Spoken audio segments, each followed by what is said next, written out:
Hello बच्चों, तो स्वागत है आप सभी का आज के सबसे दमदार लेक्चर में।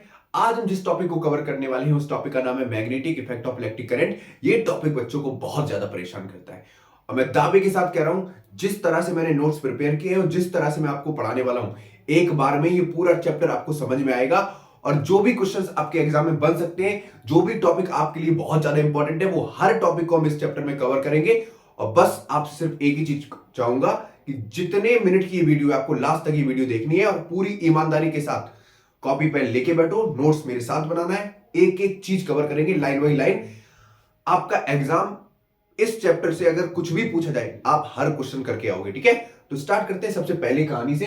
देखो, इस चैप्टर में मैं वही कवर करूंगा जो एग्जाम पर्पज से इंपॉर्टेंट है, ठीक है। जो चीज छोड़ रहा हूं, कोई चीज छोड़ूंगा नहीं, मतलब जो चीज कम इंपॉर्टेंट है उसको मैं बिल्कुल रिवाइज नहीं कराऊंगा यहाँ पे, ठीक है। समझ में आ रहा है? ठीक, तो सबसे पहले बात करते हैं कि magnetic effect of electric current, इसका मतलब क्या है इस चैप्टर का, ठीक है। तो तीन साइंटिस्ट थे बच्चों। सबसे पहले आई ऑरस्टेड, ठीक है, ऑरस्टेड, माइकल फेराडे,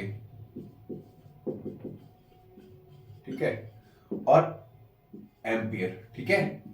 इन तीनों ने क्या किया? तीनों ने मिलकर रिलेशन बताया इलेक्ट्रिसिटी का और मैग्नेटिज्म का, इलेक्ट्रिसिटी एंड मैग्नेटिज्म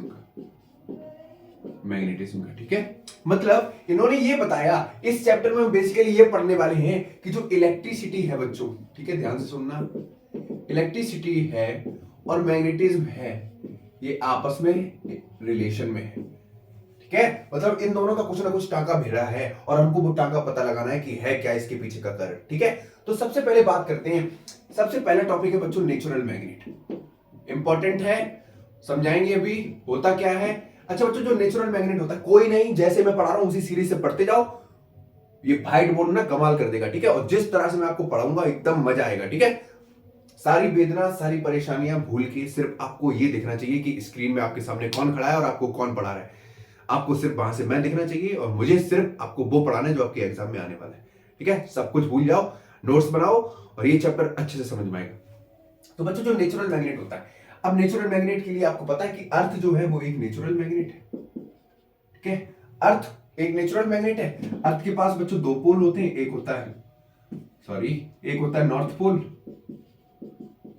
दूसरा होता है साउथ पोल, ठीक है। अर्थ का खुद का मैग्नेटिक फील्ड है या नहीं है, ठीक है। आई बात समझ में? अच्छा बच्चों, जो नेचुरल मैग्नेट होता है ये एक मटेरियल से बना होता है जिसको बोलते हैं मैग्नेटाइट, ठीक है। सही है ना? मैग्नेटाइट की स्पेलिंग देखें, एक मिनट रुकना, एक तो स्पेलिंग नहीं आती लिखनी, ठीक है। अच्छा बच्चों, जो मैग्नेटाइट होता है इसका फॉर्मूला होता है Fe3O4, ठीक है। समझ में आया? और ये एक ब्लैक कलर का आयरन ओर होता है, ठीक है, ब्लैक कलर आयरन ओर, ठीक है। और आपको पता ही है, और ऐसे प्रॉपर्टी होती है जिससे मेटल की इंप्योरिटीज को हम एक्सट्रैक्ट करते हैं, ठीक है। क्लियर हो गया? इतनी बात समझ में आई? तो मैग्नेटाइट क्या है? एक ब्लैक कलर का आयरन ओर है, ठीक। तो नेचुरल मैग्नेट का फॉर्मूला पता चल गया, क्या है? Fe3O4, ठीक है। ये नेचुरल मैग्नेट किससे मिलकर बना होता है? मैग्नेटाइट से। अच्छा बच्चों, जो नेचुरल मैग्नेट होता है इसको हम परमानेंट मैग्नेट भी बोलते हैं। क्या बोलते हैं बच्चों? परमानेंट मैग्नेट बोलते हैं। इतनी बात बेजन खुशी, ठीक। अब यहां पर हम बात करते हैं जो परमानेंट मैग्नेट होता है बच्चों, ठीक है। ध्यान से सुनते जाओ, मैं जो कुछ भी पढ़ा रहा हूं अभी एक एक लाइन कनेक्ट करेंगे। जो बच्चों परमानेंट मैग्नेट होता है, परमानेंट मैग्नेट जो होता है, ठीक है, ये कितने शेप में अवेलेबल होता है? तो पहला बच्चों होता है बार शेप में, ठीक है, दूसरा रॉड शेप में, ठीक है, तीसरा डिस्क शेप में, ठीक है, और चौथा हो जाएगा, एक और है बच्चों, रिंग शेप में, ठीक है। आई बात समझ में? तो जो परमानेंट मैग्नेट है वो इतने शेप में हमें अवेलेबल होता है, बार शेप, ठीक है, रॉड शेप, डिस्क शेप और रिंग शेप। इतनी बात समझ में आ गई? अच्छा, परमानेंट मैग्नेट होता है क्या बच्चों? परमानेंट मैग्नेट वो मैग्नेट होती है जिसका magnetic field strength longer period of time तक अवेलेबल रहता है, ठीक है। कोई भी ऐसी मैग्नेट जिसका मैग्नेटिक फील्ड स्ट्रेंथ ज्यादा समय तक काम करता है उसको बोलते हैं परमानेंट मैग्नेट। मतलब करंट ऑफ होने के बाद भी, ठीक है, जैसे मान लो ये एक वायर है, ठीक है, इसमें करंट फ्लो करेंगे, ठीक, तो करंट फ्लो करेंगे तो इसके आसपास क्या बनेगा? मैग्नेटिक फील्ड बनेगा। अब अगर परमानेंट मैग्नेट है तो इसका magnetic field strength current of होने के बाद भी ज्यादा देर तक क्या रहेगा, अवेलेबल रहेगा, तो उसको बोलते हैं परमानेंट मैग्नेट। शुद्ध शाकाहारी शब्दों में आपको ये चीज समझ में आ गई होगी। इतना फटाक से आप छाप लो, स्क्रीनशॉट ले लो, फिर आगे बढ़ते हैं इसमें, क्योंकि मैं रब करूंगा। ठीक है, क्लियर हो गया? आई बात समझ में? ठीक है। अच्छा, यहीं पे थोड़ा और समझ लेते हैं। ठीक, अच्छा अब बात करते हैं कि इलेक्ट्रोमैग्नेटिज्म होता क्या है। एक चीज और समझ लो, इलेक्ट्रोमैग्नेटिज्म क्या होता है बच्चों? इलेक्ट्रोमैग्नेटिज्म क्या होता है? Electromagnet is just the relationship between electricity and magnetism. ठीक है, ऐसा रिलेशनशिप इलेक्ट्रिसिटी और मैग्नेटिज्म के बारे में बताए जो चीज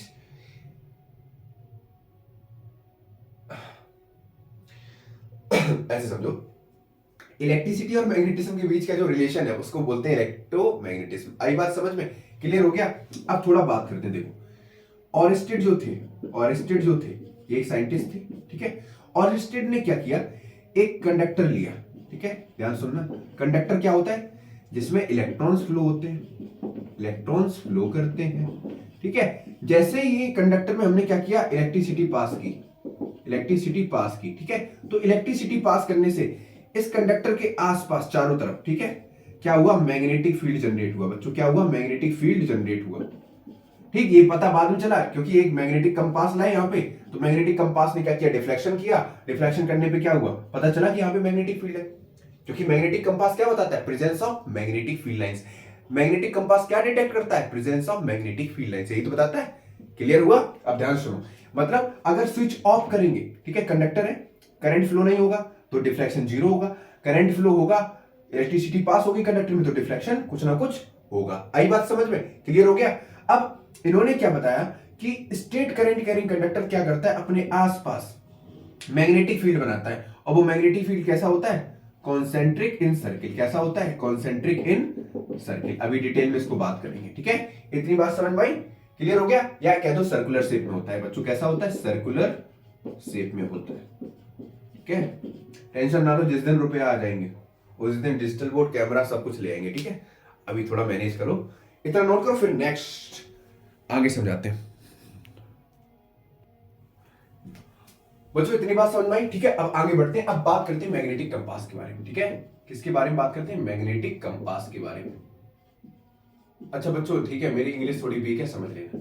अच्छा, मैग्नेटिक कंपास क्या होता है बच्चों, एक स्मॉल, ठीक है, लाइट मैग्नेटिक नीडल होती है। ठीक है, मैग्नेटिक नीडल होती है। ठीक है, ये डिफ्लेक्शन शो करता है। क्या शो करता है, डिफ्लेक्शन शो करता है। ठीक है, डिफ्लेक्शन क्यों शो करता है, क्योंकि ये डिटेक्ट करता है presence of magnetic field lines किधर, और ये अलाइन किस डायरेक्शन में होता है, अलाइन इन नॉर्थ डायरेक्शन। ठीक है, किस डायरेक्शन में अलाइन होता है, नॉर्थ डायरेक्शन। इतनी बात समझ में आई? क्यों, क्योंकि अर्थ का खुद का एक मैग्नेटिक फील्ड है, अर्थ का खुद का एक मैग्नेटिक फील्ड है। ठीक है, आई बात समझ में? क्योंकि वो खुद एक नेचुरल मैग्नेट है। क्या है बच्चों, एक नेचुरल मैग्नेट है। तो जो मैग्नेटिक कंपास है वो किस डायरेक्शन में अलाइन होता है, नॉर्थ डायरेक्शन में। ये तो चीज याद रखना। ठीक है, इतना क्लियर हो गया। पाइवोट किया जाता है सेंटर पे। ठीक है, जो एल्यूमिनियम ब्रास केस में रखा जाता है। ठीक है, जो कंपास ऐसा ही होता है, देखना। ठीक है, ऐसा ही तो होता है। तो ये वाला नॉर्थ डायरेक्शन में अलाइन होता है। जो ये केस है, ये किससे मिलके बना होता है, एल्यूमिनियम ब्रास केस से। ठीक है, इतनी चीज याद रखना, कोई बहुत ज्यादा इंपॉर्टेंट नहीं है। अब थोड़ा आगे बात करते हैं। ठीक है, अब बात करते हैं कि देखो, how to detect magnetic field lines. ठीक है, अच्छा आपने पता है कि जो मैग्नेटिक फील्ड लाइंस होती है वो क्लोज कर्व होती है। कैसी होती है, क्लोज कर्व होती है। ऐसा क्यों होता है, देखो ध्यान सुनो। जैसे मान लो ये एक बार मैग्नेट है। ठीक है, यहाँ पे नॉर्थ लिया, यहाँ पे साउथ लिया। अब यहां पर जैसे ही हम एक मैग्नेटिक कंपास लेके आएंगे, ध्यान सुनो, ये मान लो कंपास लेके आए, समझ में आ रहा है? इस कंपास को जैसे ही मैं यहां नॉर्थ पोल के पास लेके जाऊंगा, अब बेटा कंपास का नॉर्थ पोल मैग्नेट के नॉर्थ पोल को क्या करेगा, रिपेल करेगा या नहीं करेगा बच्चों? नॉर्थ क्या करेंगे, रिपेल करेंगे या नहीं करेंगे? ठीक है, आई बात समझ में? ठीक, अब जैसे ही हम इस कंपास को अलग अलग पोजीशन पे प्लॉट करेंगे तो इसका डिफ्लेक्शन किधर जाएगा, साउथ की तरफ। भैया मैग्नेटिक कंपास का नॉर्थ किससे अट्रैक्ट करेगा, इस बार मैग्नेट के साउथ से। ठीक है, तो डिफरेंट पोजीशन पे जैसे ही हम इसको रखेंगे तो जो कर्व फॉर्म होगा वो कैसा होगा, क्लोज कर्व होगा। तो मतलब कुछ मैग्नेटिक फील्ड हमको ऐसा देखने को मिलेगा। देखो ये साउथ है, ये नॉर्थ है, ऐसे ऐसे। आपके पास एनसीईआरटी होगी, उसमें देख लो डायग्राम, ठीक है। ऐसे सर क्या बना दिया मकड़ी का, कोई दिक्कत नहीं, ठीक। अब तुम्हें ये पता है कि वार मैग्नेट में, ध्यान सुनो बेटा, अभी मैं प्रॉपर्टी पढ़ाऊंगा। जो वार मैग्नेट होता है उसमें मैग्नेटिक फील्ड लाइंस निकलती कहां से है, ठीक है। मैग्नेटिक फील्ड लाइन स्टार्ट्स कहां से होती है बच्चों, नॉर्थ पोल से। कहां से होती है, नॉर्थ पोल से। और एंड कहां पे होती है बच्चों, एंड कहां पे होती है, एंड साउथ पोल पे, ठीक है। क्लियर हो गया। तो मैग्नेटिक फील्ड लाइंस निकलेगी कहां से, नॉर्थ पोल से। तो निकलने के लिए ऐसा एरो और आने के लिए यहां पे, ठीक है। अब मैग्नेटिक फील्ड लाइंस देखो, बार मैग्नेट में सबसे ज्यादा डेंस कहां होगी, पोलर रीजन पे, ठीक। तो मैग्नेटिक फील्ड स्ट्रेंथ सबसे ज्यादा कहां होगी, पोलर रीजन पे, ठीक है। क्लियर हो गया। अब थोड़ा बात करते हैं। देखो बार मैग्नेट में जो मैग्नेटिक फील्ड स्ट्रेंथ होगी, मैग्नेटिक फील्ड स्ट्रेंथ होगी, मैग्नेटिक फील्ड स्ट्रेंथ होगी, वो मैक्सिमम कहां पे होगी, पोल पे कैसी होगी, मैक्सिमम होगी। कैसी होगी, मैक्सिमम होगी, ठीक है। सेंटर पे कैसी होगी बच्चों, सेंटर पे जीरो होगी। सेंटर पे कितनी होगी, जीरो होगी, ठीक है। और कर्व पे कितनी होगी, CURVE। कर्व पे कैसी होगी, मिनिमम होगी। अभी मैं समझाने का प्रयत्न कर रहा हूं, देखना। देखो ध्यान से, यहां पर मैग्नेटिक फील्ड लाइन सबसे ज्यादा डेंस है, तो मैग्नेटिक फील्ड स्ट्रेंथ सबसे ज्यादा कहां होगी, पोलर रीजन पे, यहां पर। और centre of the bar magnet पे यहां पर मैग्नेटिक फील्ड स्ट्रेंथ क्या होगी, जीरो होगी। और जो ये वाला रीजन है, देखो यहां पर मैग्नेटिक फील्ड कैसी है, कम डेंस है, घनी कम है, तो यहां पर मैग्नेटिक फील्ड स्ट्रेंथ कैसी होगी, वीक होगी, ठीक है। स्ट्रॉन्ग सबसे ज्यादा कहां होगी, पोल पे, और यहां पे सेंटर पे क्या होगी, जीरो होगी। आई बात समझ में। ये प्रॉपर्टीज थी, आपको याद होना चाहिए। अब देखो ध्यान सुनो, बार मैग्नेट की कुछ प्रॉपर्टीज और समझा रहा हूं। बार मैग्नेट में याद रखना, बार मैग्नेट में बच्चों ये याद रखना कि, क्या याद रखना, रुको समझो, एक तो भूल जाता हूं। बार मैग्नेट में आपको याद रखना है कि outside the bar magnet, outside the bar magnet, outside the magnet field lines कहां से निकलेंगी, नॉर्थ से साउथ, ठीक है। इनसाइड, ठीक। बार मैग्नेट के अंदर मैग्नेटिक फील्ड लाइंस कैसे ट्रेवल करेंगी, साउथ से नॉर्थ। क्लियर हो गया। बार मैग्नेट के बाहर मैग्नेटिक फील्ड लाइंस कहां से जाएंगी, साउथ, नॉर्थ से साउथ। अंदर बार मैग्नेट की मैग्नेटिक फील्ड लाइंस कहां से जाएंगी, साउथ से नॉर्थ। क्लियर हो गया। सेंटर पे बार मैग्नेट पे magnetic field strength zero. Note करो, फिर आगे बढ़ते हैं। फटाक से नोट करो यहां तक। बच्चों बोर तो नहीं हो रहे हो, कोई बात नहीं सर, बोर नहीं हो रहे बेटा। बोर हुए ना तो बहुत लपाड़े मारूंगा, याद रखना। अब टाइम बहुत ज्यादा नहीं रह गया, ठीक है। अच्छे से पढ़ो, मजे तरीके से, एकदम मजेदार तरीके से। जैसे आप क्या करते हो ना, जैसे मान लो फ्री टाइम में क्या करते हो, एकदम हर चीज बकलोली भरी करते हो ना। तो यहां पर अभी फ्री टाइम नहीं है, लेकिन कंसंट्रेशन के साथ बैठ के पढ़ना है, ठीक है। एग्जाम बहुत ज्यादा टाइम नहीं रह गया है, ठीक। अब बात करते हैं properties of magnetic field lines के बारे में।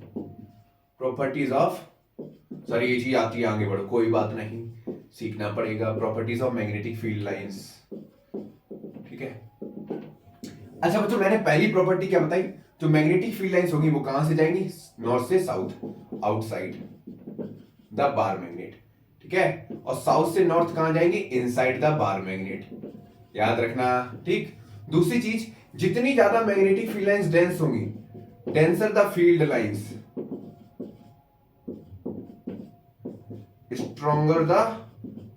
stronger the magnetic field strength, magnetic field strength।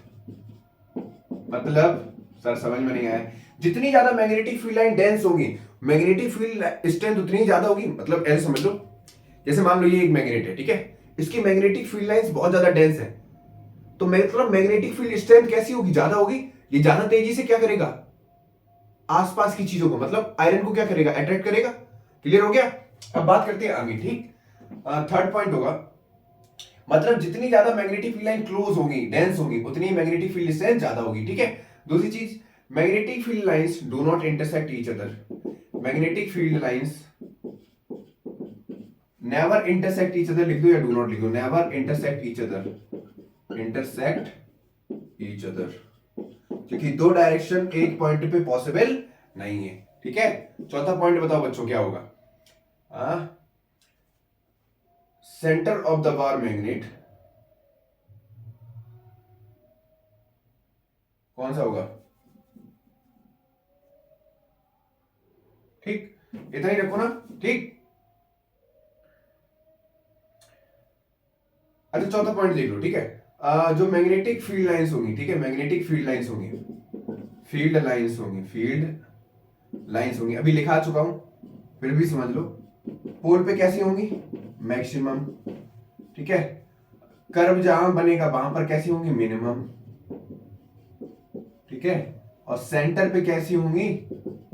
Centre of the bar magnet पे कितनी होंगी? 0 होंगी। ठीक है, ये थी प्रॉपर्टीज के बारे में। अब उसके बाद बात करते हैं, इतना समझ में आया? अब बात करते हैं मैग्नेटिक फील्ड।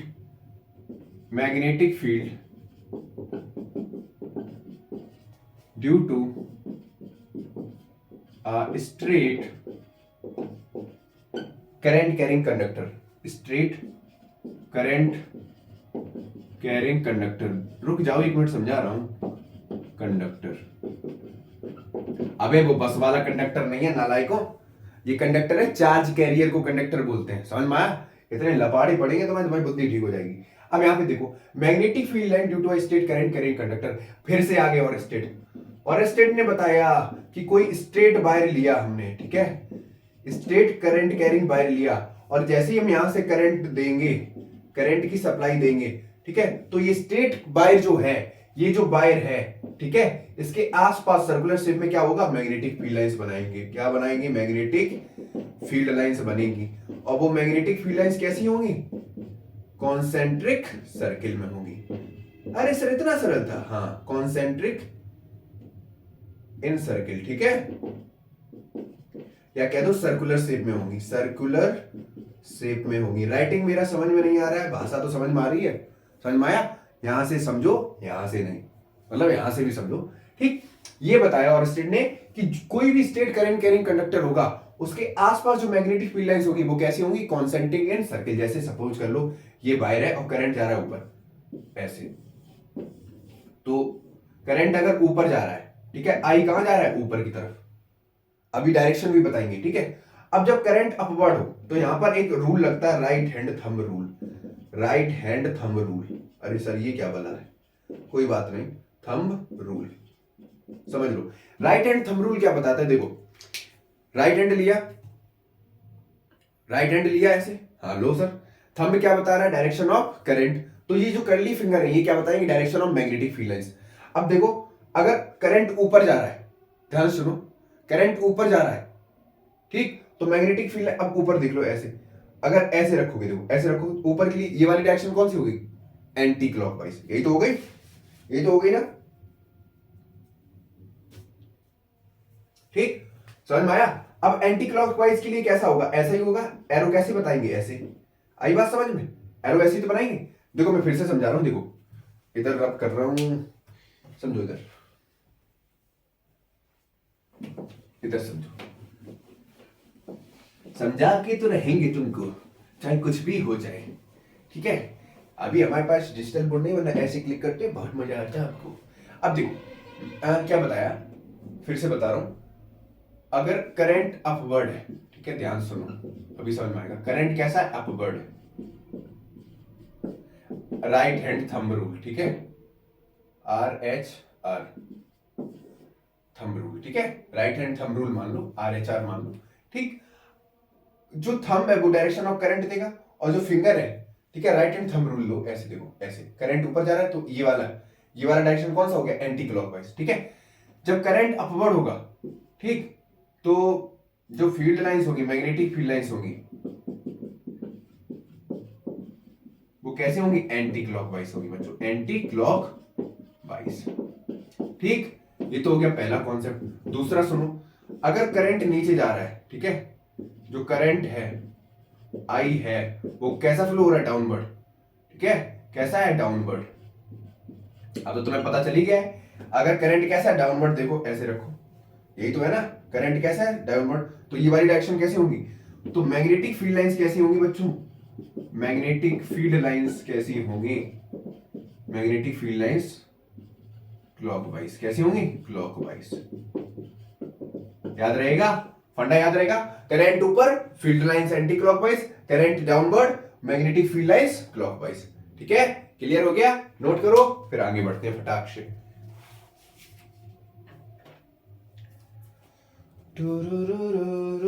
ऐसे समझ लो, देखो ऐसे समझ लो,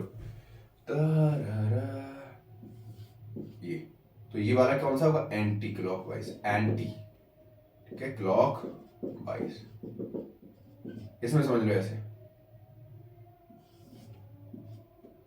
क्लॉक वाइज, ठीक है। समझ में? एरो का खेल है मेरा, एरो, एरो मीन्स डायरेक्शन, समझो यहां तक, फिर आगे बढ़ते हैं। अब बच्चों आगे देखते हैं, इसके फैक्टर्स देखते हैं, किस पे डिपेंड करता है। Factors on which current carrying straight conductor, straight wire depends. ठीक, अब बच्चों तुम्हें ये पता है, एक मिनट रुकना,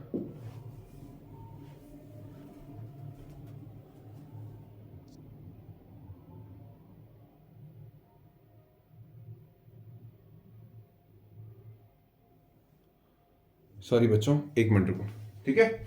अब सबसे पहली चीज है, मैग्नेटिक फील्ड को हम डिनोट करते हैं बी से, जो डायरेक्टली प्रोपोर्शनल होता है आई के। मतलब जैसे जैसे हम करंट बढ़ाएंगे, ठीक है, ध्यान सुनो, जैसे जैसे करंट बढ़ाएंगे मैग्नेटिक फील्ड स्ट्रेंथ भी तो बढ़ेगी, सिंपल सी बात है।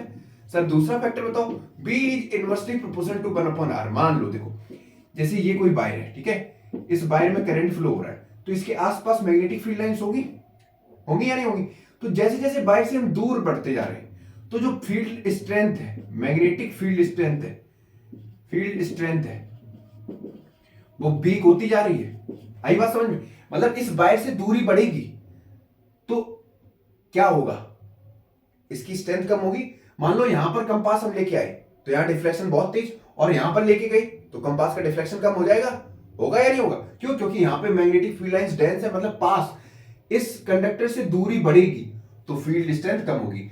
On increasing the magnetic field strength radius decreases, और रेडियस बढ़ाओगे तो जो मैग्नेटिक फील्ड स्ट्रेंथ होगी वो क्या होगी? कम होगी, इनवर्सली प्रोपोर्शनल है। आई बात समझ में? क्लियर हो गया यहां तक? कोई दिक्कत?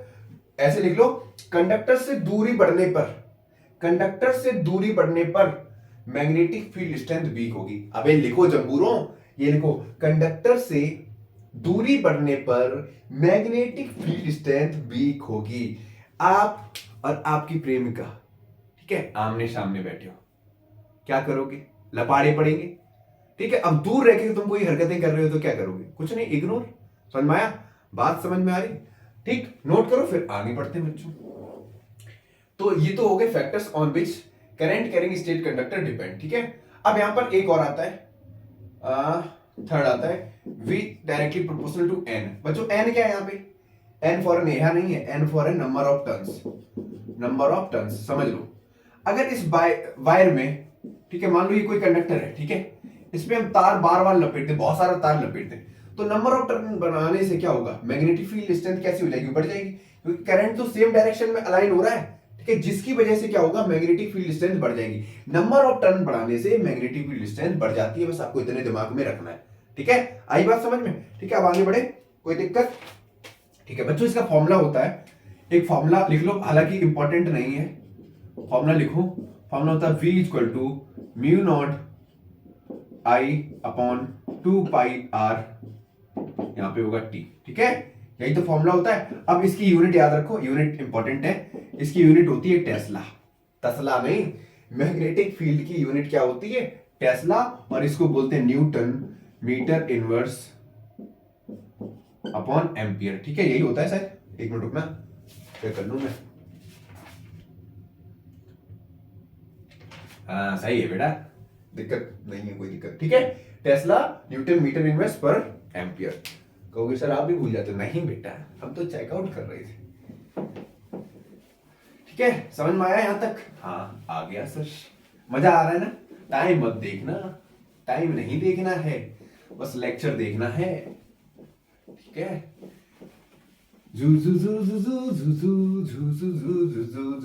दुनिया ही बदल दूं मैं तो प्यारा सा चमत्कार हूं, है ना?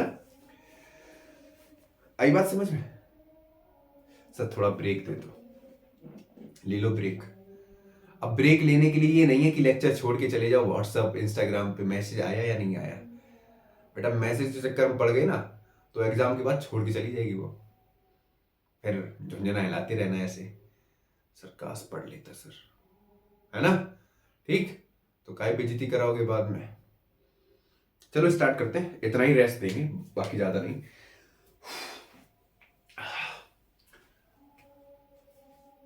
तुम्हारे साथ मेहनत करने में मुझे भी अच्छा लगता है, बस डटे रहो, मैं भी डटा रहूंगा।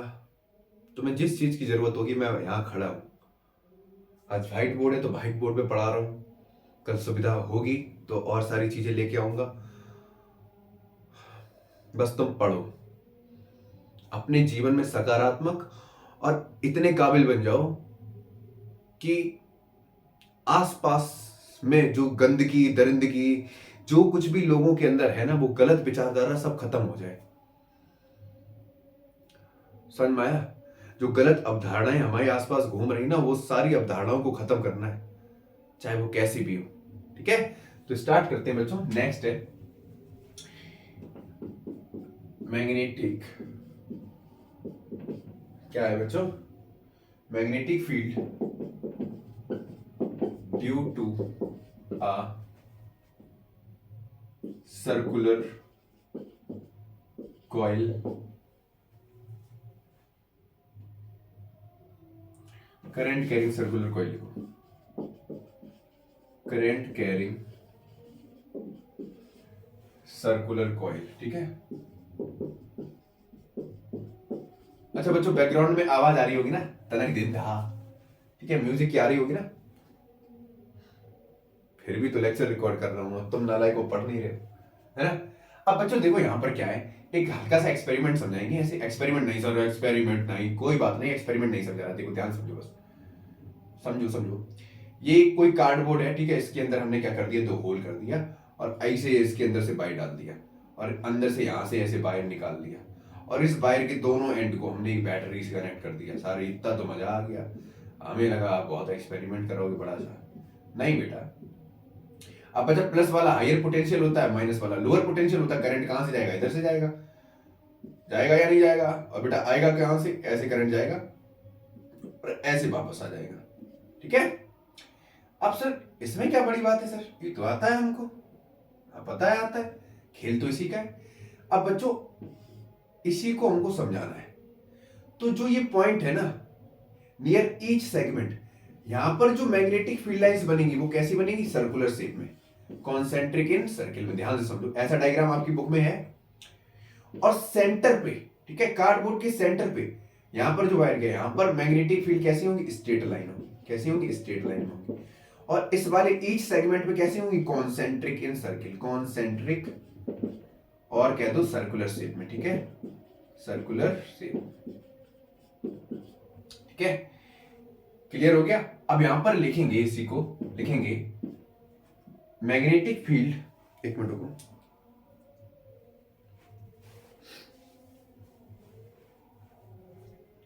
यहां पे लिखेंगे magnetic field, magnetic field lines near each segment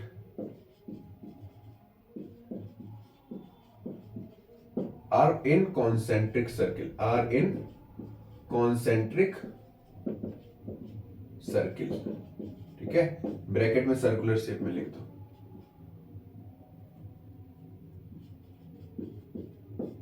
ठीक है, at the centre of the coil, ठीक है, कॉइल के सेंटर में मैग्नेटिक फील्ड, मैग्नेटिक, राइटिंग समझ में आ रहा है?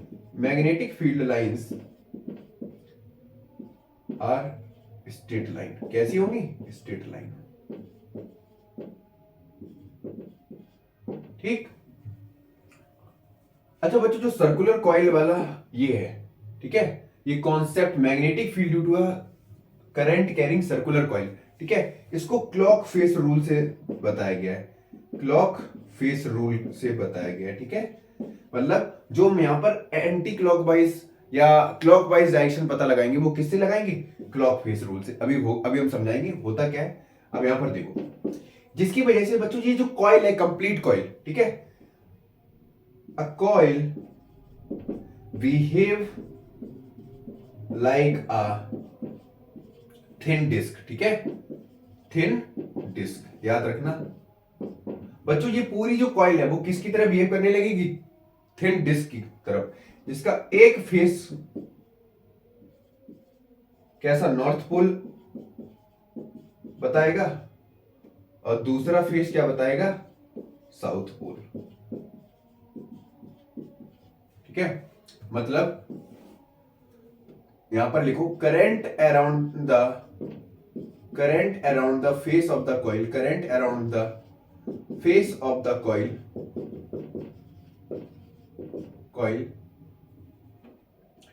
कैसा होगा, क्लॉकवाइज,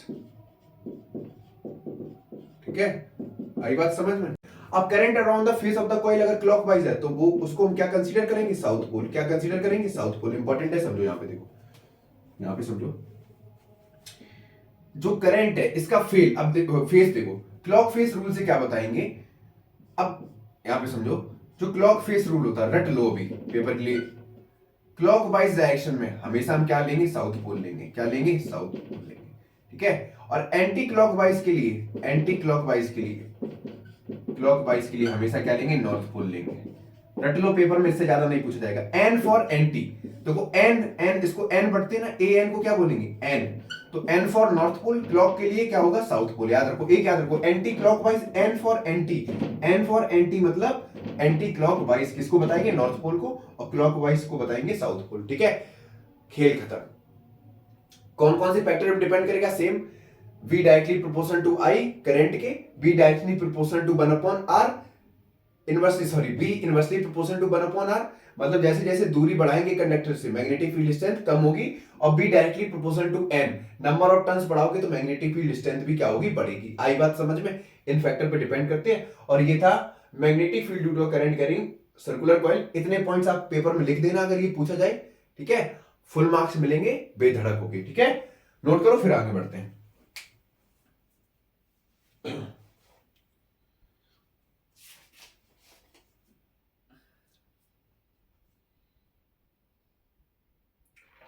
करो नोट करो फटाक से।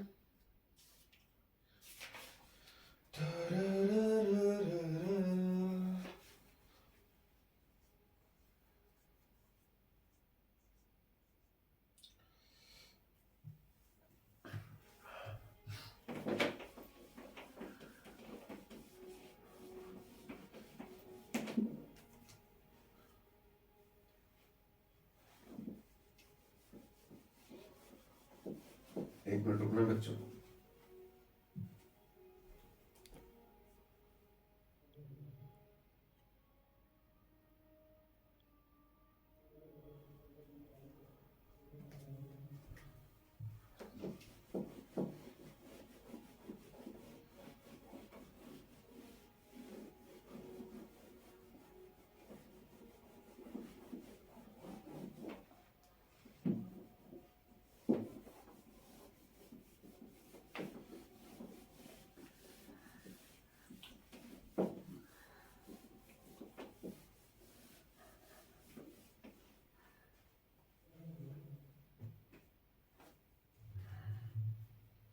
अच्छा एक चीज और याद रखना कि जैसे स्टेट करंट कैरिंग कंडक्टर लिया था, ठीक है, ध्यान सुनना, अगर मैं करंट की डायरेक्शन चेंज कर रहा हूं, ध्यान सुनना, करंट की अगर डायरेक्शन चेंज कर रहा हूं, ठीक है, ऐसे लिखो, direction of current changes, direction of current changes, ठीक है, तो जो मैग्नेटिक फील्ड लाइंस होंगी, मैग्नेटिक फील्ड लाइंस होंगी, get reversed, magnetic field lines reverse तो हो जाएंगी, ठीक है, उनकी क्योंकि करंट की डायरेक्शन चेंज हो रही तो मैग्नेटिक फील्ड लाइंस की डायरेक्शन भी चेंज होगी, लेकिन होंगी कैसी, सर्कुलर शेप में ही, ठीक है। ये था मजेदार तरीका, करंट की डायरेक्शन चेंज करेंगे तो मैग्नेटिक फील्ड लाइंस की भी डायरेक्शन चेंज होगी, लेकिन होंगी कैसी, सर्कुलर शेप में। आई बात समझ में, सर आ गई, कोई दिक्कत नहीं, ठीक है। अब आगे बात करते हैं बच्चों, अब बच्चों बात करते हैं इलेक्ट्रोमैग्नेट की। इलेक्ट्रोमैग्नेट की। सर ये क्या होता बच्चों, ये एक टेम्परेरी मैग्नेट होती है, पहली चीज समझ लो। टेम्परेरी, टेम्परेरी मैग्नेट का मतलब क्या है कि जैसे ही हम स्विच ऑफ करेंगे, ठीक है, करंट कोई वायर में जा रहा है, और जैसे ही करंट ऑफ करेंगे तो इसका मैग्नेटिक फील्ड स्ट्रेंथ तुरंत क्या हो जाएगा, खत्म हो जाएगा। ठीक है, क्लियर हो गया। तो इसको हम क्या करते हैं, इस इलेक्ट्रोमैग्नेट को, ठीक है, ठीक, ये बनता कैसे, हम soft iron core, soft iron core होती है, ठीक है, एक सिलेंड्रिकल कॉइल होती है ऐसी सॉफ्ट आयरन कोर, उसको हम क्या करते हैं, सोलेनॉइड के अंदर प्लेस कर देते हैं। ठीक है, कहानी सुनो, ठीक है, सोलेनॉइड के अंदर, सॉफ्ट आयरन कोर को हम सोलेनॉइड के अंदर प्लेस कर देते हैं, और सोलेनॉइड के ऊपर नंबर ऑफ टर्न्स मतलब बाइंडिंग कर देते हैं, जिसकी वजह से इसकी मैग्नेटिक फील्ड स्ट्रेंथ बढ़ जाती है। ठीक है, किसकी मैग्नेटिक फील्ड स्ट्रेंथ बढ़ जाती है, इलेक्ट्रोमैग्नेट की। जब सोलेनॉइड के अंदर हम सॉफ्ट आयरन कोर को प्लेस करते हैं तो इलेक्ट्रोमैग्नेट की क्या होती है, मैग्नेटिक फील्ड स्ट्रेंथ बढ़ जाती है, और इसी को बोलते हैं हम टेम्परेरी मैग्नेट या इलेक्ट्रोमैग्नेट। आई बात समझ में, पेपर में इतना ही लिखना है, इससे ज्यादा नहीं लिखना है। ठीक है, इसमें एक लाइन और लिखना है, इट कैन इजीली बी मी नहीं, मैग्नेटाइज्ड, मैग्नेटाइज्ड और डीमैग्नेटाइज्ड, डीमैग्नेटाइज्ड।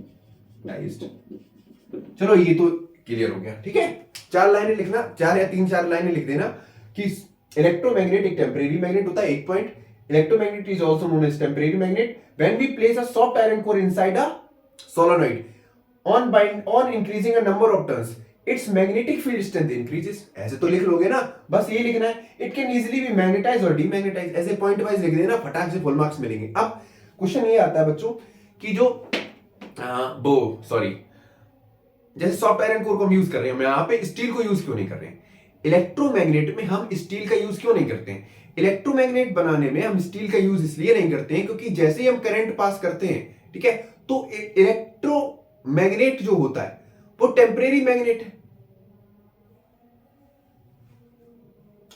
अब बच्चों यहां पर एक क्वेश्चन आता है कि हम स्टील को इलेक्ट्रोमैग्नेट बनाने में यूज क्यों नहीं करते हैं, तो स्टील को इलेक्ट्रोमैग्नेट बनाने में हम इसलिए यूज नहीं करते हैं क्योंकि जो स्टील का जो मैग्नेटाइजेशन है वो बहुत लॉन्ग पीरियड ऑफ टाइम के लिए अवेलेबल रहता है।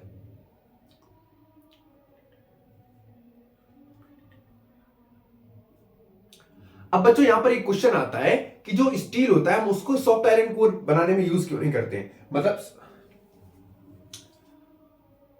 अब बच्चों यहां पे क्वेश्चन आता है कि जो इलेक्ट्रोमैग्नेट है उसमें हम स्टील का यूज क्यों नहीं करते हैं, ठीक है, सॉफ्ट आयरन कोर का यूज क्यों करते हैं। तो सिंपल सा आंसर है इसका, पेपर में कई बार पूछा गया है कि जो स्टील है उसका जो मैग्नेटिक फील्ड स्ट्रेंथ है वो लॉन्गर पीरियड ऑफ टाइम के लिए अवेलेबल है। अब लॉन्गर पीरियड के लिए क्या यूज होता है, परमानेंट मैग्नेट, मतलब जैसे ही करंट हम देंगे तो स्टील के लिए ज्यादा करंट की रिक्वायरमेंट होगी, जिसकी वजह से उसकी मैग्नेटिक फील्ड स्ट्रेंथ ज्यादा होगी, और जिसकी वजह से जैसे ही हम करंट ऑफ करेंगे तो स्टील अपना मैग्नेटिक स्ट्रेंथ लूज नहीं करेगा।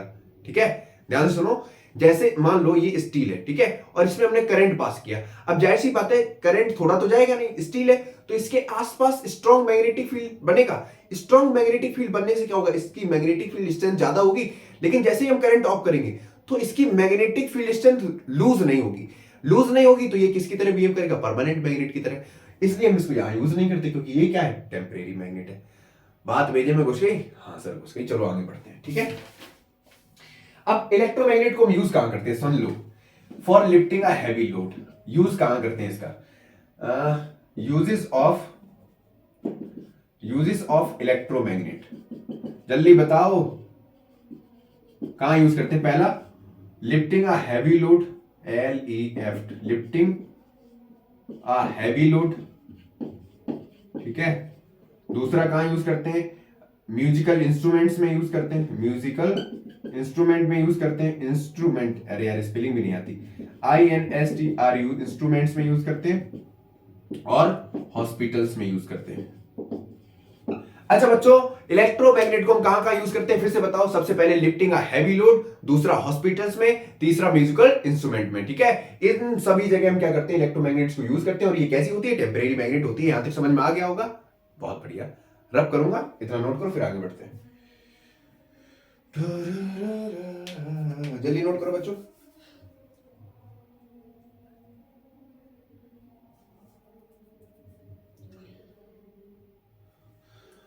5-6 मिनट की और वीडियो रह गई है। कहाँ गया? मतलब 5-6 मिनट तक देखते हैं। अभी तो रिकॉर्ड कर रहा हूँ, कितना टाइम लगता है।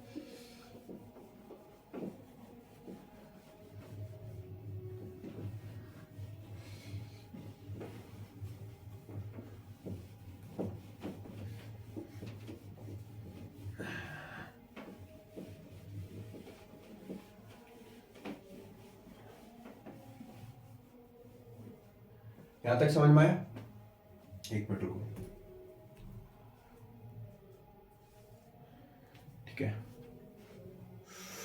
चलो बात करते हैं बच्चों। नेक्स्ट टॉपिक है हमारा Fleming left hand rule. Fleming left hand rule बच्चों ये क्या बताता है?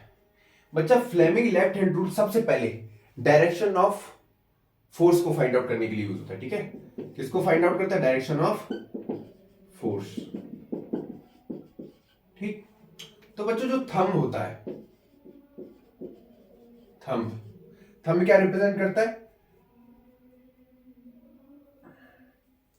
Direction of force. क्या रिप्रेजेंट करता है? Direction of force. Direction of force. ठीक, और जो फर्स्ट फिंगर होती है बच्चों, फर्स्ट फिंगर अभी समझा रही, फर्स्ट फिंगर क्या करती है? Magnetic field lines. Direction of magnetic field lines. Direction of magnetic field lines बताती है। ठीक है बच्चों, जो सेकंड फिंगर होती है, सेकंड फिंगर, वो क्या बताती है? करंट की डायरेक्शन को बताती है। ध्यान से सुनो, जैसे ये मेरा लेफ्ट हैंड है, ठीक है, तो जो थंब है ये डायरेक्शन ऑफ फोर्स बताएगा, ये डायरेक्शन ऑफ मैग्नेटिक फील्ड बताएगा, और जो मिडिल फिंगर है ये वाली, ये क्या बताएगा? डायरेक्शन ऑफ करंट बताएगा। इसी को बोलते हैं Fleming left hand rule. 2-4 question देख लेना, अच्छे से समझ में आ जाएंगे। नहीं आए तो बाद में मैं करा दूंगा। ठीक है, फिर से बता रहा हूं, थंब क्या बताएगा? डायरेक्शन ऑफ फोर्स बताएगा। फर्स्ट फिंगर क्या बताएगा? डायरेक्शन ऑफ फील्ड लाइंस बताएगा। और मिडिल फिंगर क्या बताएगा? डायरेक्शन ऑफ करंट बताएगा। जैसे मान लो ये रहा लेफ्ट हैंड रूल। अब करंट, जो करंट जा रहा है मान लो आउटपुट ऐसे जा रहा है, ठीक है, आउट ऑफ द बोर्ड जा रहा है, तो मैग्नेटिक फील्ड क्या होगा? किधर होगा? इधर होगा। और थंब क्या बताएगा? डायरेक्शन ऑफ फोर्स के बारे में। या फिर ऐसे करो, देखो, अब सपोज मान लो जो करंट है, करंट की डायरेक्शन ऊपर है, तो मैं पूछूं फील्ड लाइंस की डायरेक्शन क्या होगी? इधर होगी। और डायरेक्शन ऑफ फोर्स कैसा होगा? इनवर्ड होगा। ठीक है, ये फ्लेमिंग लेफ्ट हैंड रूल था। समझ में आ गया होगा? नोट करो फटाक से, फिर आगे बढ़ते हैं। ठीक है, अब कुछ इंपॉर्टेंट टर्म समझ लेते हैं।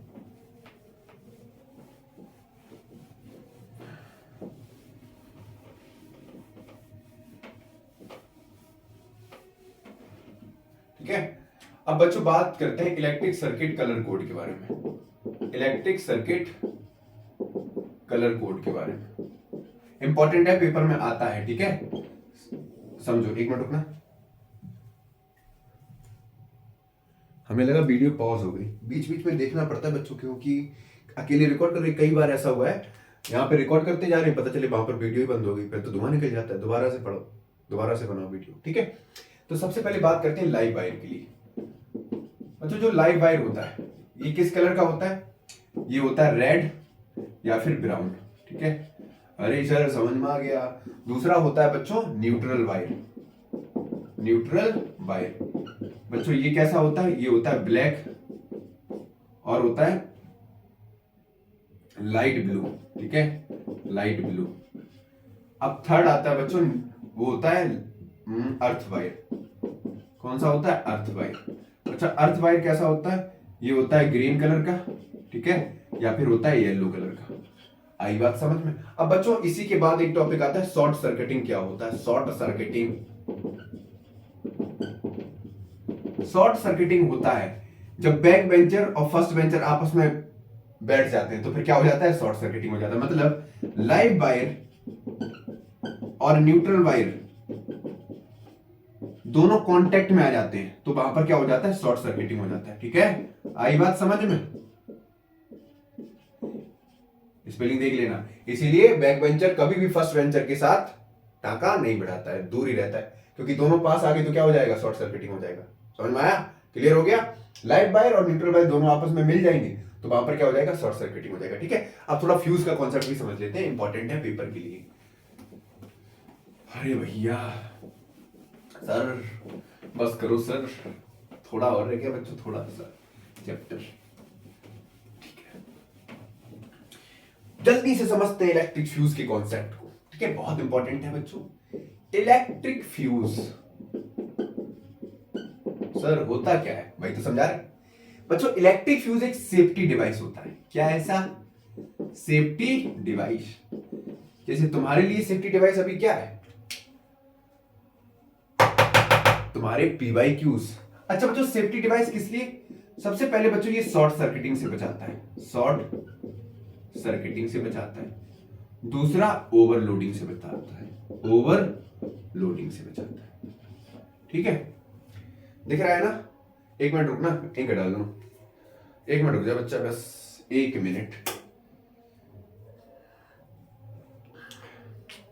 तब तक थोड़ा तुम रेस्ट ले लो।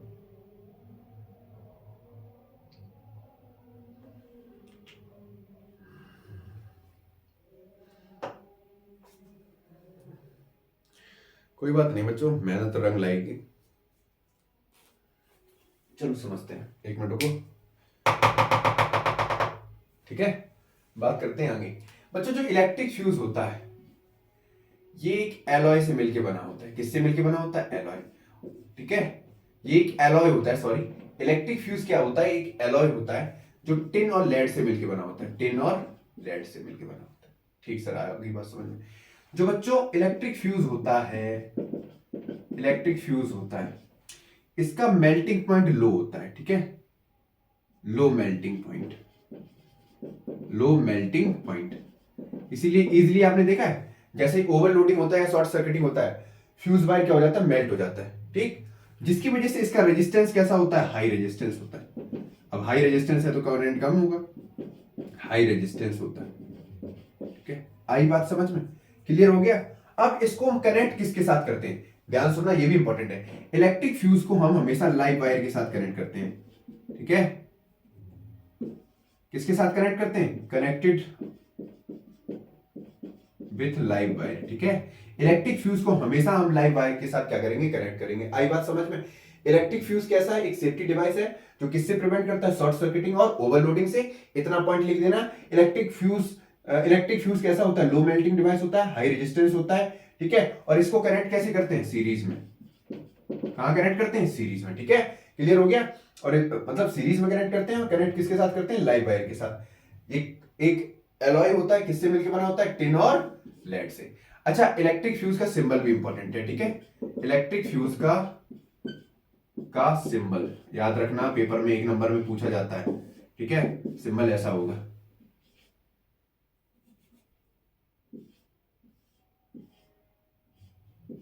ठीक है, ये साइज सिंबल होता है। ठीक है, अबे ये गांधी जी का चश्मा नहीं है, इलेक्ट्रिक फ्यूज का सिंबल है। ठीक है, याद रखना। आज हम जिस टॉपिक को पढ़ने वाले हैं वो टॉपिक का नाम है सोलेनॉइड, और ये पेपर में 4 नंबर में जरूर आता है।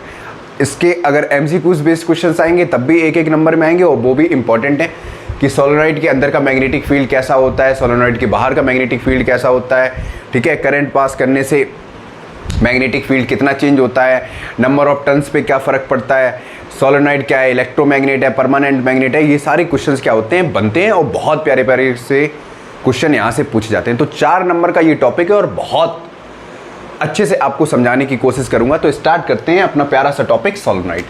तो सबसे पहले बेसिक सी चीज़ तुम्हें पता है कि जब भी कोई करंट कैरिंग वायर से, वापस से थोड़ा बेस बना के चल रहे हैं, करंट कैरिंग वायर से ध्यान से सुनो। करंट कैरिंग वायर्स क्या करता है? अपने चारों तरफ क्या करता है? मैग्नेटिक फील्ड प्रोड्यूस करता है। आपको पता है क्या प्रोड्यूस करता है? Magnetic field. अब मैग्नेटिक फील्ड होता है तो जाहिर सी बात है वहां पर क्या है? एक अट्रैक्टिव फोर्स एक्ट करता है। एक्ट करता है या नहीं करता है? अट्रैक्टिव फोर्स का मतलब कहां कि यहां पर कुछ ना कुछ चार्ज बन रहा है। क्या बन रहा है? चार्ज बन रहा है। तो एक पॉजिटिव, दूसरा नेगेटिव, और पॉजिटिव नेगेटिव क्या करता है? अट्रैक्ट करता है। मतलब जहां पर चार्ज है, जहां पर अट्रैक्टिव फोर्स है, कहीं ना कहीं वो क्या काम कर रहा है, मैग्नेट का काम कर रहा है। मतलब वहां पर क्या है, एक मैग्नेटिक फोर्स एक्ट कर रहा है। क्या कर रहा है, मैग्नेटिक फोर्स एक्ट कर रहा है। इतनी बात आपको समझ में आई? थोड़ा फील हुआ कुछ हटके? कॉन्सेप्ट में थोड़ा साइड से घुसने की कोशिश करते हैं, ठीक है। फ्रंट जोन में अभी नहीं खेलना है हमको, साइड जोन से कवर करो। करंट कैरिंग वायर है, करंट कैरिंग वायर अपने आसपास क्या करेगा, मैग्नेटिक फील्ड जनरेट करेगा। और मैग्नेटिक फील्ड कैसा होता है, अट्रैक्टिव फोर्स होता है, जिसके पास चार्ज होता है और ये चार्ज क्या करते हैं, अपोजिट चार्ज क्या करते हैं, अट्रैक्ट करते हैं। आई बात समझ में? क्लियर हो गया? जिसको हम बोलते हैं मैग्नेटिक फोर्स। समझ में आया? कोई भी वायर, एक स्ट्रेट वायर क्या करता है, अपने आसपास मैग्नेटिक फील्ड प्रोड्यूस करता है। कैसा, कॉन्सेंट्रिक सर्किल में, ठीक है। अभी बहुत सारे टॉपिक्स को कवर करेंगे, लेकिन अभी मेनली बात हम करते हैं सोलेनॉइड। तो बच्चों जो सोलेनॉइड है, पहले एक मैं थोड़ा बताना चाहूंगा आपको, ये एक इलेक्ट्रोमैग्नेट है, ठीक है। इलेक्ट्रोमैग्नेट जनरली कैसी होती है, टेम्परेरी मैग्नेट होती है। टेम्परेरी मैग्नेट का मतलब क्या होता है बच्चों, इनका जो मैग्नेटिक फील्ड है, या ये जो मैग्नेट की तरह वर्क करती हैं, तभी तक करती हैं जब तक करंट की सप्लाई है। करंट की सप्लाई बंद कर दोगे, ये डीमैग्नेटाइज हो जाएंगी। समझ में आया? मतलब अपनी मैग्नेटिक प्रॉपर्टी को लूज कर देंगी। यहां तक बात समझ में आई? तो सोलेनॉइड क्या है, एक इलेक्ट्रोमैग्नेट है। अब तुम्हें ये पता है, देखो जैसे मान लो ये वायर है, ध्यान से सुनना। इस वायर पे मैंने ऐसे नंबर ऑफ टर्न्स बढ़ा दिए, या मान लो ऐसे नहीं, फिर से समझो, ध्यान से समझो। मान लो ये कोई एक कंडक्टर है, ठीक है, ये क्या है, एक कंडक्टर है। या मान लो ये आयरन है, ठीक है, ये क्या है, आयरन है। और इसके ऊपर मैंने क्या कर दिया, वायर लपेट दिया, ऐसे ऐसे ऐसे ऐसे ऐसे ऐसे ऐसे, ठीक है। अब यहां से जो मैंने करंट दिया है, करंट का मतलब आई दिया है। अब करंट तो सेम है, यहां पर करंट क्या है, सेम है। करंट क्या है, सेम है। तो करंट सेम है, और करंट अलाइन किस डायरेक्शन में हो रहा है, सेम डायरेक्शन में अलाइन हो रहा है। लेकिन मैंने क्या बढ़ा दिए, नंबर ऑफ टर्न्स बढ़ा दिए। क्या बढ़ा दिए, number of turns. Number of turns का मतलब क्या है, मैंने वायर को, जैसे मान लो ये कोई एक कंडक्टर है, और इसके चारों तरफ मैंने क्या कर दिया, बाइंडिंग कर दी, मतलब वायर को लपेट दिया। ध्यान से सुनो, यहां पर मैंने क्या किया, वायर को लपेट दिया। अब वायर को लपेट दिया तो करंट तो चेंज नहीं हो रहा, करंट सेम है और एक ही डायरेक्शन में अलाइन है। जब करंट सेम डायरेक्शन में अलाइन होता है और नंबर ऑफ टर्न्स बढ़ा देते हैं, ठीक, करंट जब सेम डायरेक्शन में होता है और नंबर ऑफ टर्न्स को हम क्या कर देते हैं, इंक्रीज कर देते हैं। क्या कर देते हैं, इंक्रीज कर देते हैं। तो इससे मैग्नेटिक फील्ड स्ट्रेंथ बढ़ जाती है। क्या बढ़ जाती है, मैग्नेटिक फील्ड स्ट्रेंथ बढ़ जाती है। तो सोलेनॉइड है क्या, सोलेनॉइड सीधा सा बोलोगे, एक ऐसी प्रॉपर्टी है, जब कोई वायर को, मान लो कोई भी सिलेंड्रिकल कॉइल है, ठीक है, ये एक सिलेंड्रिकल कॉइल होती है, जिसके ऊपर हम क्या करते हैं, वायर को लपेट देते हैं, मतलब वायर की वाइंडिंग कर देते हैं, ठीक है।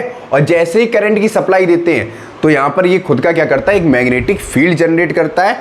और मैग्नेटिक फील्ड जनरेट करने से इसके पोलर पे, रीजन पे, टर्मिनल पे क्या होता है, पोल्स डेवलप होते हैं। एक नॉर्थ पोल होता है, दूसरा साउथ पोल होता है। और ये पूरे प्रोसेस में, ठीक है, जब कोई कंडक्टर पे वायर लपेटते हैं, तो ये एज एन इलेक्ट्रोमैग्नेट क्या करता है, वर्क करता है। मतलब इसका जो मैग्नेटिक फील्ड हमको ऑब्टेन्ड होगा, वो सिमिलर होगा वार मैग्नेट की तरह, ठीक है। अब यहां पर जो वार मैग्नेट होता है बच्चों, वार मैग्नेट जो होता है वो कैसा होता है, परमानेंट मैग्नेट होता है। अभी बात करेंगे आगे परमानेंट मैग्नेट की, ठीक है। क्या होता है, परमानेंट मैग्नेट होता है। इतनी बात वेजे में घुसी, तो इतना पहले नोट कर लो, फिर आगे बढ़ते हैं। फटाफट नोट करो।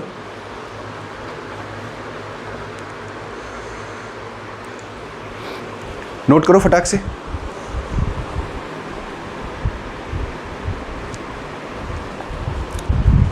यहां तक समझ में आया, फील आया थोड़ा बहुत कॉन्सेप्ट का? थोड़ा एक बार फिर से रिवाइज कराते हैं, ठीक, दिमाग में एकदम घुस जाना चाहिए कॉन्सेप्ट। देखो सोलेनॉइड होता क्या है, सोलेनॉइड एक ऐसा सिलेंड्रिकल कॉइल होता है, सिलेंड्रिकल कॉइल समझो, सिलेंडर की शेप का, ठीक है। सोलेनॉइड एक ऐसा सिलेंड्रिकल कॉइल होता है जिसके ऊपर हम क्या कर देते हैं, वायर लपेट देते हैं, ठीक है। अब वायर लपेटते हैं और करंट की सप्लाई देते हैं, तो क्या होता है, ये एक मैग्नेट की तरह वर्क करता है। समझ में आया? क्लियर हो गया? यहां तक बात भेजे में घुसी? ठीक है, अब थोड़ा और आगे बात करते हैं। मैं इसको रफ कर दूं? ठीक है,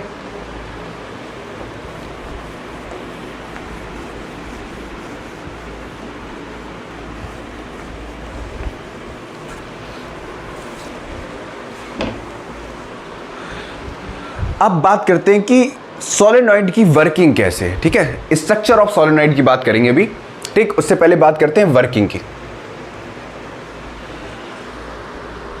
याद रखो, बात किसकी कर रहे हैं? सोलेनॉइड की। सबसे पहले तो सोलेनॉइड के लिए जरूरत किसकी पड़ेगी? सबसे पहले वायर की, फिर करंट की, और एक कोर की। कोर मतलब आयरन ले लो। ठीक है, इन तीनों की जरूरत पड़ेगी और हम क्या बना देंगे? एक सोलेनॉइड बना देंगे। समझ में आया? क्लियर हो गया? तो वर्किंग की बात करें, वर्किंग ऑफ सोलेनॉइड।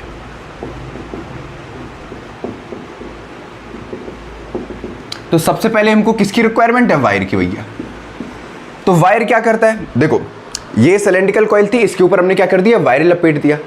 ठीक है, तो वायर का एक एंड पॉजिटिव टर्मिनल से कनेक्ट होगा, दूसरा एंड नेगेटिव टर्मिनल से कनेक्ट होगा। और जैसे ही करंट की सप्लाई देंगे भाई, जितना करंट ज्यादा देंगे मैग्नेटिक फील्ड उतना ही ज्यादा बनेगा, क्योंकि तुम्हें पता है कि V डायरेक्टली प्रोपोर्शनल होता है I से। V क्या है? मैग्नेटिक फील्ड स्ट्रेंथ, और I क्या है? करंट। करंट जितना बढ़ाओगे मैग्नेटिक फील्ड उतना ही ज्यादा इंक्रीज करेगा। समझ में आया? आई बात समझ में? ये चीज याद रखना। ठीक, तो वायर का मतलब समझ में आ गया। दूसरा करंट पता है, करंट डायरेक्टली प्रोपोर्शनल है किसके? मैग्नेटिक फील्ड स्ट्रेंथ के। और तीसरा है कोर। तो कोर का मतलब क्या है? देखो, आयरन कोर को हम यूज करते हैं। किसको यूज करते हैं? आयरन कोर को। मैंने क्या बताया? जो सोलेनॉइड है बच्चों, ये सिलेंड्रिकल कॉइल है। तो सिलेंड्रिकल कॉइल का मतलब क्या है? अंदर हॉलो है, हॉलो सिलेंडर है। तो इसी के अंदर हम क्या करते हैं? आयरन कोर को फिट कर देते हैं। जैसे ये मान लो सोलेनॉइड है, ये सिलेंड्रिकल कॉइल की शेप है, इसके अंदर हम क्या कर देते हैं? आयरन कोर फिट कर देते हैं। तो आयरन कोर फिट करने से होता क्या है? आयरन कोर फिट करने से इसकी मैग्नेटिक फील्ड स्ट्रेंथ और इंक्रीज हो जाती है। आयरन कोर को फिट करने से मैग्नेटिक फील्ड स्ट्रेंथ क्या हो जाती है? इंक्रीज हो जाती है। एनसीईआरटी में अच्छा खासा दे रखा है, आप वहां से लिख लेना। मेरा काम है सिर्फ आपको कॉन्सेप्ट डिटेल में समझाना। ठीक है, तो सोलेनॉइड क्या करता है? आयरन कोर का काम इतना सा है सोलेनॉइड में, ये कॉइल के अंदर फिट कर दिया जाता है। ठीक है, मैग्नेट जो आयरन कोर है वो सोलेनॉइड के अंदर डाल दिया जाता है, जो क्या करता है? मैग्नेटिक फील्ड स्ट्रेंथ सोलेनॉइड की और बढ़ा देता है। समझ में आया? और ये किसकी तरह वर्क करता है? इलेक्ट्रोमैग्नेट की तरह। समझ में आया? ये बहुत हैवी लोड को लिफ्ट करने के लिए भी यूज़ करता है। अभी इसके एप्लीकेशंस की बात करेंगे। इतना समझ में आ गया? अब बात करते हैं मैग्नेटिक फील्ड की। ठीक है, ध्यान से सुनो। सोलेनॉइड के अंदर का मैग्नेटिक फील्ड कैसा होता है? ठीक, तो मैग्नेटिक फील्ड की बात करते हैं। देखो, जैसे ही हमने करंट पास किया, सोलेनॉइड के आसपास क्या होगा? मैग्नेटिक फील्ड बढ़ेगा। मैंने क्या बताया? नंबर ऑफ टर्न्स जितना ज़्यादा होगा उतना ही मैग्नेटिक फील्ड स्ट्रेंथ ज़्यादा होगा। अब मैग्नेटिक फील्ड स्ट्रेंथ कहाँ ज़्यादा होगा? Inside the solenoid. ठीक है, बाहर सोलेनॉइड के अंदर मैग्नेटिक फील्ड कैसा होता है? वीक होता है।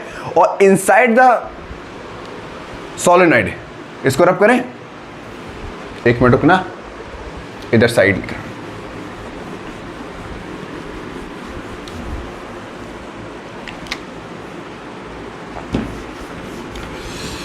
अरे यार, बोर्ड और गीला। देखो, जो सोलेनॉइड है, ठीक है, उसके अंदर की बात कर रहे हैं, मतलब इनसाइड द सोलेनॉइड। ठीक है, क्या होता है? मैग्नेटिक फील्ड यूनिफॉर्म होता है। कैसा होता है? यूनिफॉर्म होता है। मतलब मैग्नेटिक फील्ड स्ट्रेंथ यहां पर अंदर क्या होगी? सबसे ज्यादा होगी। समझ में आया? और जो मैग्नेटिक फील्ड हमको ऑब्टेन होगा वो बिल्कुल सिमिलर पैटर्न पे ऑब्टेन होगा जैसा कि हमको वार मैग्नेट में ऑब्टेन होता है। आई बात समझ में? क्लियर हो गया? एक मिनट रुकना बेटा।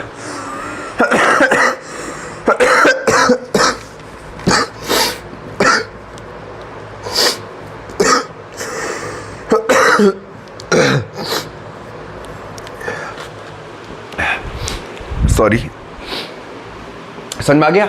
मतलब मैंने क्या बताया, मैग्नेटिक फील्ड स्ट्रेंथ कैसा होता है, यूनिफॉर्म होता है। अब यूनिफॉर्म होने का मतलब क्या है?